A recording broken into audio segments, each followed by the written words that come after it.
আপনাকে take IT চ্যানেলে স্বাগতম। ভিউয়ার্স, আমরা শিখছি Microsoft Excel full course. Viewers, আজকের পর্বতে আমরা শিখব কন্ডিশনাল ফরম্যাটিং এর হাইলাইট সেল রুলস থেকে between, equal, text that condition, duplicate value, clear rules, data bars, colours, scales, icon, এই কয়েকটি অপশন নিয়ে আজকে আমরা কথা বলবো। তো ভিউয়ার্স, আমরা শুরু করছি মাইক্রোসফট এক্সেল ফুল কোর্স।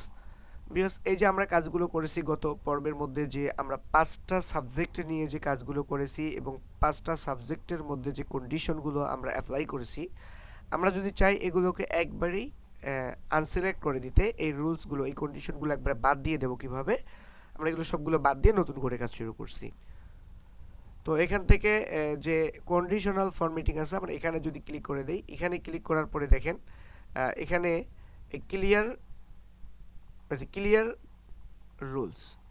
রুলসে যদি আমরা কার্সরটা রেখে দেই, তাহলে এখান থেকে এদিকে দুইটা কলাম শো করতে, একটা হচ্ছে clear rules from select cell, আরেকটা হচ্ছে clear rules from entire sheet. যদি আমরা যতটুকু সেল, জয়টা সেল সিলেক্ট করেছি, যদি মাত্র এই সেল কয়টার কাজ আমরা ডিলিট করতে চাই, তাহলে আমরা এখান থেকে উপরে clear rules from select cell, আমরা এটাতে ক্লিক করে দিলে এই কাজগুলো শিট হয়ে যাবে। আর যদি পুরা শিট থেকে, সম্পূর্ণ শিট থেকে যত কাজ করেছি আমরা সবগুলোকে যদি আনসিলেক্ট করতে চাই, ডিলিট করতে চাই, তাহলে আমরা যে clear rules from entire sheet এটাতে দেবো। যেহেতু আমরা সিলেক্ট করেছি 5টা সাবজেক্টে নিয়ে, এই 5টা সাবজেক্টের কাজকে আমরা ডিলিট করে দেবো, সেই জন্য আমরা clear rules from select cell এটাতে ক্লিক করে দিলাম। এটাতে ক্লিক করার সাথে সাথে দেখেন যে কাজগুলো আমরা করেছিলাম অতীতে, সব কাজগুলো কিন্তু এখান থেকে ডিলিট হয়ে গেছে। এই টোটাল মার্ক, এই 5টা সাবজেক্টের টোটাল মার্কগুলো এখানে আছে। আমি চাচ্ছি এখানে 200 থেকে 250 অথবা 300 থেকে 350-এর মধ্যে যে নাম্বারগুলো হয়েছে সেগুলোকে সিলেক্ট করে দিতে, যে 300 থেকে 350। তো আমি সেই জন্য এখানে কন্ডিশনাল ফরম্যাটিংয়ে আসলাম, হাইলাইট সেল রুলস থেকে আমরা বিটুইনে ক্লিক করে দিলাম। বিটুইনে ক্লিক করার পরে এখানে দেখেন আমাকে দুইটা অপশন দিয়েছে লেখার জন্য। তো এখানে আমি লিখে দিলাম, এখানে লিখে দিলাম 250, এখানে লিখে দিচ্ছি আমি 350। তাহলে আমি চাচ্ছি যে 250 থেকে 350-এর মধ্যে যারা নাম্বার পেয়েছে তাদেরকে হাইলাইট করতে, তাদেরকে সিলেক্ট করতে। আর এখানে আমার কালার দেওয়া আছে লাইট রেড, তো আমরা এখান থেকে যেটা দিতে পারি, এখান থেকে কালারটা গ্রিন করে দিতে পারি। আমরা গ্রিন করে দিলাম। তারপরে আমরা যদি ওকে করে দিই, দেখেন তাহলে এখান থেকে আমরা দিয়েছিলাম 250 থেকে 350-এর মধ্যে যারা নাম্বার পেয়েছে, তাহলে 250 থেকে 350-এর মধ্যে যেই নাম্বারগুলো পেয়েছে এই নাম্বার কটাই কিন্তু সিলেক্ট হয়েছে। এর উপরেও কোনো কলামকে সেট করা হয় নাই, নিচের কলামগুলোকে সেট করা হয় নাই। 250-এর নিচে কোনো কলাম যে 240 আছে এটা আনসিলেক্ট, 226 আনসিলেক্ট। আবার 350-এর উপরে, 350-এর উপরে দেন দুইটা সেল আছে 423, 393, এই দুটোকে কিন্তু সিলেক্ট করে নিই। তো এইভাবে আমরা যদি 150 স্টুডেন্টের কাজ নিয়ে ফরম্যাট নিয়ে কাজ করি, সেখানেও যদি আমরা নির্দিষ্ট, এখানে 250 350 নয়, আমরা মনে করেন যে দেখছি 1000 নাম্বার বা 1100 নাম্বারের পরীক্ষা, তখন যদি আমরা দেই যে 900 থেকে 950-এর মধ্যে বা 900 থেকে 1000-এর মধ্যে যারা নাম্বার পেয়েছে তাদেরকে সিলেক্ট করতে, সেজন্য আমরা একইভাবে ওইখানে যদি আমরা সিলেক্ট করে দিই, এভাবে আমরা সিলেক্ট করে আমরা যে কলামগুলো সিলেক্ট করতে চাই সেই কলামটা আমরা সিলেক্ট করে দিয়ে কন্ডিশনাল ফরম্যাটিং থেকে এখান থেকে যে বিটুইনে যদি আমরা ক্লিক করে দিই, এখানে শুধু নাম্বার বসাই দিই, যে এখানে 950 বা 900 থেকে এখানে আমরা 1000 দিয়ে দিলাম, তাহলে এর ভিতরে 900 থেকে 1000-এর ভিতরে যারা নাম্বার পেয়েছে তাদের সেলগুলোই শুধুমাত্র সিলেক্ট হবে। তো আমরা যদি আগের জায়গায় ফিরে আসতে চাই, আবার কন্ট্রোল জেড দিয়ে আমরা আগের জায়গায় চলে আসলাম। এবার আমরা শিখবো ইকুয়াল। ইকুয়ালটা হচ্ছে আসলে সমান সমান।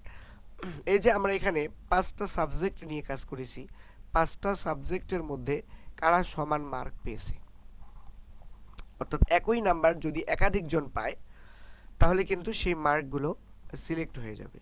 তো আমরা সেই জন্য এখানে আবার কন্ডিশনাল ফরম্যাটে আসলাম, এখান থেকে হাইলাইট সেল রুলস থেকে ইকুয়াল টু সিলেক্ট করে দিলে দেখেন এখানে সমান মার্ক যারা পাইবে তাদের সেলগুলো শুধু সিলেক্ট করবে। তো সমান মার্ক আমি এখানে লিখে দিলাম 88, 88 লিখে দিলাম। লিখে দেওয়ার সাথে সাথে আপনারা দেখেন যে যে কয়েকজন 88 নাম্বার পেয়েছে তাদের সেলগুলো কিন্তু সিলেক্ট হয়ে গেছে। আমি এখানে যদি লিখে দেই 90, এই দেখেন 90 যারা পাবে তাদের সেলগুলো সিলেক্ট হবে। আমি এখানে 33 দিয়ে দিলাম, 33 যারা পাবে তাদের নাম্বার সিলেক্ট হবে। তো এইভাবে আমরা যাদের নাম্বার দিয়ে দেব, যেই সেলগুলো আমরা দিয়ে দেব সেই সেলের ভিতরে যারা নাম্বার পাবে ওই নাম্বারগুলোই অ্যাড হবে। আমি এখানে 20 দিয়ে দিলাম, এই যে 20। আমি এখানে যদি ওকে করে দেই, অথবা আমি এখান থেকে চাইলে কালারগুলো চেঞ্জ করতে পারি। হাইলাইট রেড ফিল দিলাম, এটা দেওয়া আছে রেড বর্ডার। এখান থেকে আমরা অথবা কাস্টম করে আমরা এখান থেকে দেখে দিয়েছিলাম যে কাস্টম কিভাবে করতে হয়। গত পর্বে এই বিষয় নিয়ে আমি কথা বলছিলাম। আমরা যদি চাই কাস্টম কালারটা এখানে একবারে হাইলাইট করে দিতে, তো সেটাও আমরা কিন্তু পারি। দেওয়ার পরে আমরা এখান থেকে 20 সিলেক্ট করছি, এবার ওকে করে দেব। এই দেখেন যে কয়টা 20, এই 20 কয়টা কিন্তু একবারে হাই করে পেয়েছি। আমরা যদি আবার আগের জায়গায় ফিরে আসতে চাই তাহলে আমরা কন্ট্রোল জেড দিয়ে ফিরে আসতে পারি। তাহলে ইকুয়াল হচ্ছে সমান সমান নাম্বার যারা পেয়েছে তাদেরকে আমরা একবারে খুব সহজে বাইর করতে পারি। তারপরে আসি আমরা টেক্সট দ্যাট কন্ডিশন।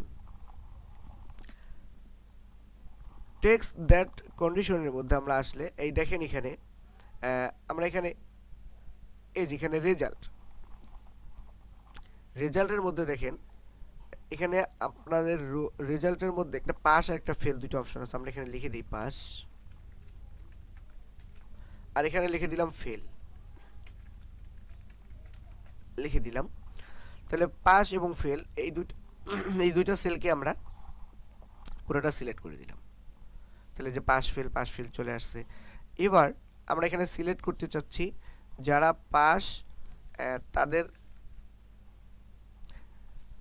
পাস তাদেরকে একটা কালার দিতে, আর যারা ফেল তাদেরকে একটা কালার দিতে। সেজন্য আমরা কি করতে পারি, এটা সিলেক্ট করে দিলাম। আমরা এখান থেকে এটা সিলেক্ট করে দিলাম। সিলেক্ট করার পরে এখান থেকে কন্ডিশনাল ফরম্যাটিং এ আসলাম। এখানে আসার পরে দেখেন এখানে একটা অপশন আছে টেক্সট দ্যাট কন্ডিশন। তো আমরা এখানে ক্লিক করে দিলাম। এখানে ক্লিক করার পরে দেখেন অটোমেটিক পাস কিন্তু সিলেক্ট হয়ে গেছে। যারা পাস তাদের সাধারণত ব্লু হয়, আমরা এখান থেকে সেটা গ্রিন দিয়ে দিলাম। গ্রিন করে দিয়ে আমরা ওকে করে দিলাম। তাহলে যারা পাস তাদের গ্রিন সিলেক্ট হয়ে গেছে। গ্রিন কালার দিয়ে আমরা পাস যারা তাদেরকে সিলেক্ট করলাম। এবার আসি আমরা যারা ফেল তাদেরকে একটা কালার দেব। সেজন্য আমরা আবার আসলাম এখানে হাইলাইট রুলস থেকে আমরা এখানে ফেল লিখে দিলাম। ফেল লেখার পরে আমরা এখান থেকে কালার দিয়ে দেব। হাইলাইট কালার দিতে গেলে কাস্টম থেকে আমরা এখানে হাইলাইট করে দিলাম। ওকে, তাহলে এখানে দেখেন যারা ফেল তাদের একবারে মানে খুব গাঢ় করে ফেল লেখা হয়ে গেছে কালার দিয়ে। তো আমরা এইভাবে রেজাল্টে যারা পাস ফেল এইভাবে অনেক, শুধু এটা একটা জাস্ট এক্সাম্পল, এইভাবে যে কোনো সিলেক্ট করতে পারেন আপনারা যে কোনো কালার দিয়ে একাধিক। তো এইভাবে আমরা টেক্সট দ্যাট কন্ডিশনে আমরা এইভাবে কালার সিলেক্ট করতে পারি। তারপরে আসি ডুপ্লিকেট ভ্যালু। ডুপ্লিকেট ভ্যালুটা হচ্ছে একই নাম্বার অথবা একই নাম, একই সিরিয়াল নাম্বার, একই মোবাইল নাম্বার যদি একাধিকবার থাকে। আপনি ধরেন 500-700 জনের একটা শীট তৈরি করছেন, সেখানে একই নাম কয়বার আসছে সেগুলো যদি আপনি হাইলাইট করতে চান, যেমন এখানে দেখেন স্টুডেন্ট নেমের মধ্যে আমরা যদি সিলেক্ট করে দিই, এখানে সিলেক্ট করার পরে ডুপ্লিকেট ভ্যালুস মধ্যে আসলাম আমরা।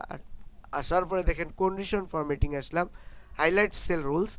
এখান থেকে দেখেন আপনি ডুপ্লিকেট ভ্যালু লাস্টে ডুপ্লিকেট ভ্যালুকে আমরা ক্লিক করে দিলাম। দেখেন এক নাম একাধিকবার যদি আসে সেটা কিন্তু সিলেক্ট হয়ে গেছে। এই যে, তো আমরা এখান থেকে এটাকে যদি অন্য কোনো কালার দিতে চাই, আমরা এখানে ইয়েলো কালার দিয়ে দিলাম, দিয়ে আমরা সিলেক্ট করে দিলাম। দেখেন একই নাম দুইবার আসছে, এখানে সিলেক্ট হয়ে গেছে। যদি এখানে যে কবিতা আছে, আমি এখানে এই নামটাকে আমি এডিট করে দিলাম।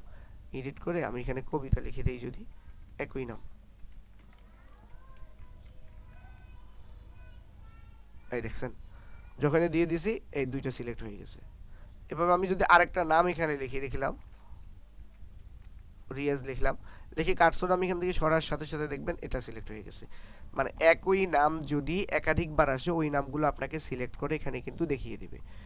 একভাবে যদি মোবাইল নাম্বার হয়, আমরা 100 জনের মোবাইল নাম্বার সিলেক্ট করছি, ভুলের কারণে যদি একটা নাম্বার একাধিকবার ওঠে, আপনারা এইভাবে ভ্যালু অর্থাৎ ডুপ্লিকেট ভ্যালু যদি আমরা এই যে কন্ডিশনটা এটা যদি সিলেক্ট করে দেই, অ্যাপ্লাই করি, তাহলে এক মোবাইল নাম্বার যদি একাধিকবার আসে সেগুলোকে আমাদেরকে সিলেক্ট করে দেখাই দিবে যে একটাই মোবাইল নাম্বার একাধিকবার চলে আসছে।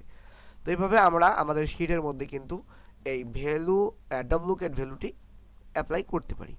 তো আমরা এভাবে যখন কাজ করলাম, করার পরে আমরা ক্লিয়ার রুলস, এই যে কাজগুলো এখানে করছি এখানে করলাম, তো আমরা এখানে যদি চাই এগুলো সবগুলো ডিলিট করতে আমরা শুরুতেই দেখাই দিছি, তখন আমরা ক্লিয়ার রুলস করতে পারি। সেজন্য আমরা এখানে আসলাম, যে কোনো একটা সেলের মধ্যে রাখার পরে আমরা কন্ডিশন ফরম্যাটিংয়ে আসলাম। এখান থেকে দেখেন এই যে ক্লিয়ার রুলস নামে একটা অপশন আছে।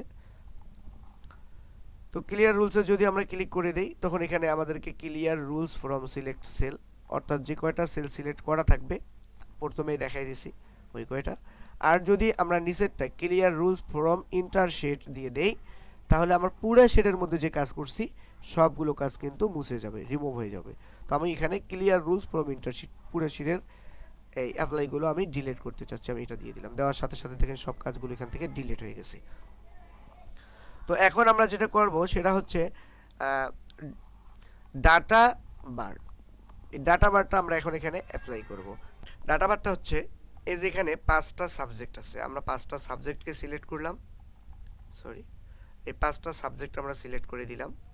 সিলেক্ট করে দেওয়ার পরে আমরা এখানে আসলাম কন্ডিশনাল ফরম্যাটিং, এখান থেকে যে ডাটা বার একটা অপশন আছে, এখান থেকে আমাদের দেখেন অনেকগুলো ডাটা আছে এখানে, এভাবে এখানে মোর রুলস আছে, এখান থেকে আমরা আরও সিলেক্ট করতে পারি। আমি এটা দিয়ে দিলাম, আগে দিয়ে দিই তারপরে বলছি। এখানে দেখেন পার্সেন্টেজ হারে আমাদেরকে বোঝানো হয়েছে, যারা যত নাম্বার পেয়েছে তাদের ঘরটা তত পার্সেন্ট ফিল আপ হয়েছে। এটা 90 পেয়েছে, এটা দেখেন প্রায় কাছাকাছি চলে গেছে। যারা 33 পেয়েছে তাদেরটা 33% ফিল আপ হয়েছে, 25 পেয়েছে 25%, 20 পেয়েছে 20%। যদি কেউ 100% অর্থাৎ 100 নাম্বার পায়, তাহলে এখানে দেখেন আমি এখানে লিখে দিচ্ছি 100 পায়, যদি আমি এখানে যদি সিলেক্ট করে দিই দেখেন এটা ফুল ফিল আপ হয়ে গেছে। তাহলে 100% পেলে তার ঘরটা পুরোটাই সিলেক্ট হয়ে যাবে, আর যত পার্সেন্ট পাবে তার ঘরটা তত পার্সেন্টেই সিলেক্ট হবে। তাহলে আমরা এখানে যদি আগের জায়গায় আসি, আবার এখানে 25 দিয়ে দিলাম, 25%।